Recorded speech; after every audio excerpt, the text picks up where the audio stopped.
Assalamualaikum warahmatullahi wabarakatuh.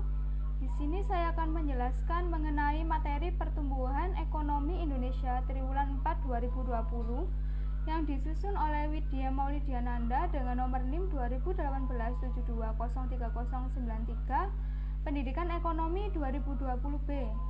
Informasi ini saya dapat dari berita resmi statistik. Pertama-tama, analisa terhadap data tersebut.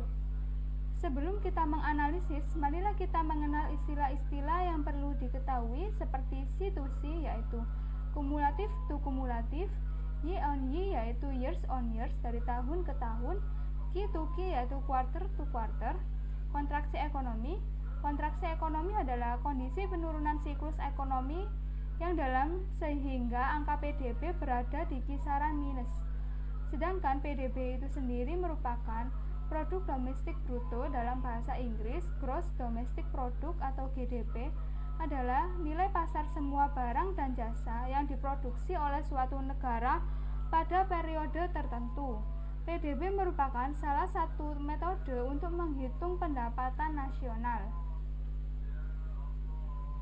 Berikut adalah analisis mengenai gambar di samping. Yang pertama yaitu perekonomian Indonesia 2020 yang diukur berdasarkan produk domestik bruto atas dasar harga berlaku mencapai 15.434,2 triliun dan PDB per kapita mencapai 56,9 juta atau 3.911,7 US dollar.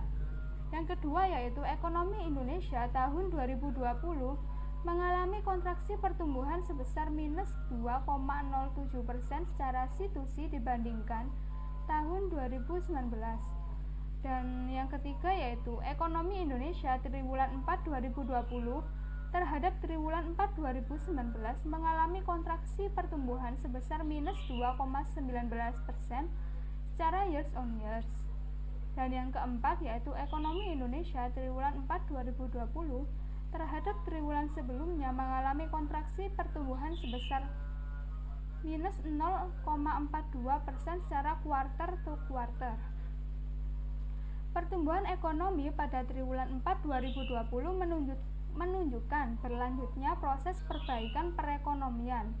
Berdasarkan data Badan Pusat Statistik atau BPS, meskipun mengalami kontraksi, pertumbuhan ekonomi pada triwulan 4 2020 sebesar minus 2,19% secara years on years, membaik dari pertumbuhan triwulan 3 2020 sebesar minus 3,49% secara years on years. Pembahasan berikutnya yakni mengenai pertumbuhan ekonomi Indonesia triwulan 4 2020 melanjutkan perbaikan. Pertumbuhan ekonomi pada triwulan 4 2020 menunjukkan berlanjutnya proses perbaikan perekonomian, ditopang realisasi stimulus dan kontribusi positif sektor eksternal. Pada triwulan 1, pertumbuhan ekonomi Indonesia sebesar 2,97% dan mengalami kontraksi pada triwulan 2 sebesar minus 5,32% dan mengalami perbaikan pada triwulan 3 sebesar minus 3,49% dan terus mengalami perbaikan pada triwulan 4 yakni sebesar minus 2,19%. Sisi pengeluaran, konsumsi rumah tangga membaik pada triwulan 4 2020 dan konsumsi pemerintah tumbuh sebesar 1,94% pada tahun 2020. Sedangkan investasi membaik pada triwulan 4 2020, net ekspor tercatat positif. Berikut merupakan diagram batang Ekonomi Indonesia triwulan 4 2020. Terdapat triwulan 4 2019, triwulan 3 2020, triwulan 4 2020. Secara kumulatif, pertumbuhan ekonomi Indonesia tahun 2020 dibandingkan dengan tahun 2019 terkontraksi sebesar minus 2,07%. Berikut merupakan pertumbuhan ekonomi tahun 2020 yang terkontraksi sebesar minus 2,07% secara kumulatif to kumulatif. Pertumbuhan ekonomi sepanjang tahun 2020 mengalami kontraksi sebesar minus 2,07% secara kumulatif to kumulatif. Kontraksi pada tahun 2020 merupakan dampak dari pandemi COVID-19 yang melanda seluruh dunia termasuk Indonesia. Dan berikutnya merupakan pertumbuhan ekonomi triwulan 4 2020 yang terkontraksi sebesar minus 2,19% secara years on years. Pertumbuhan ekonomi triwulan 4 2020 masih terkontraksi sebesar minus 2,19% secara years on years, tetapi mengalami perbaikan dibandingkan pertumbuhan ekonomi triwulan 3 2020 yang terkontraksi sebesar minus 3,49% secara years on years. Selanjutnya yaitu pertumbuhan ekonomi triwulan 4 2020 yang terkontraksi sebesar minus 0,42% secara kuarter ke kuarter. Dibandingkan triwulan 3 2020, ekonomi Indonesia pada triwulan 4 2020 terkontraksi sebesar minus 0,42% secara kuarter ke kuarter. Pertumbuhan ekonomi Indonesia pada tahun 2020 mengalami kontraksi minus 2,07%. Berikut merupakan pertumbuhan ekonomi beberapa negara mitra dagang utama pada tahun 2020.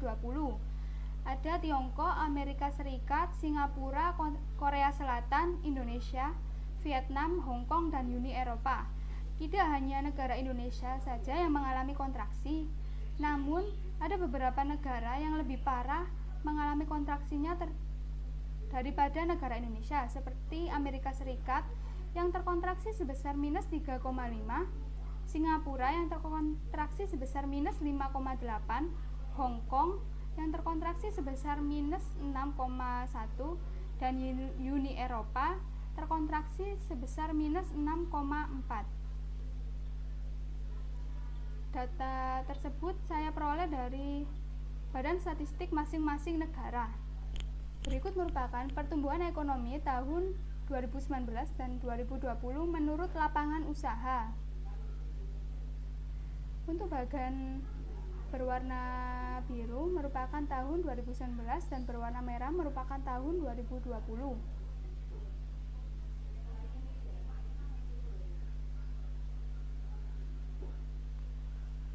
Industri pengelolaan terkontraksi minus 2,93% dan pertanian tumbuh sebesar 1,75% didorong oleh produksi palawija, produksi hortikultura, sedangkan perdagangan terkontraksi sebesar minus 3,72% disebabkan oleh penjualan mobil, penjualan sepeda motor, indeks penjualan real, suku cadang, dan indeks retail minus.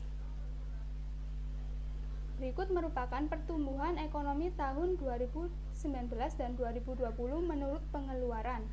Seluruh komponen tumbuh negatif kecuali konsumsi pemerintah. Pengeluaran konsumsi pemerintah. Perlambatan pertumbuhan konsumsi pemerintah disebabkan perlambatan pertumbuhan belanja pegawai pada tahun 2020.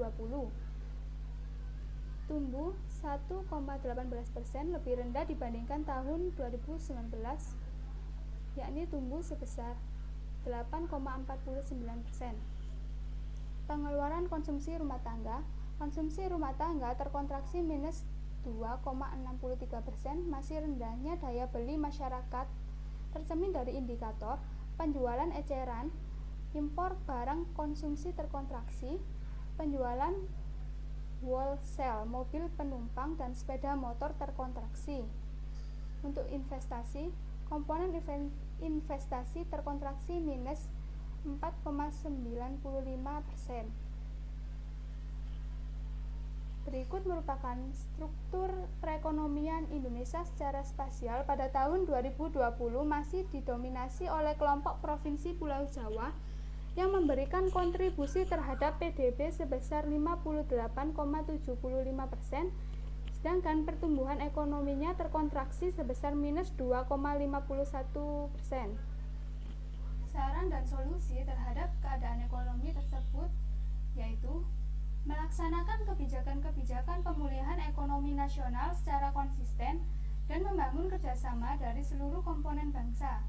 Terdapat 3 kebijakan yang dilakukan, yaitu pertama, meningkatkan konsumsi dalam negeri, kedua, meningkatkan aktivitas dunia usaha, serta menjaga stabilitas ekonomi dan ekspansi moneter.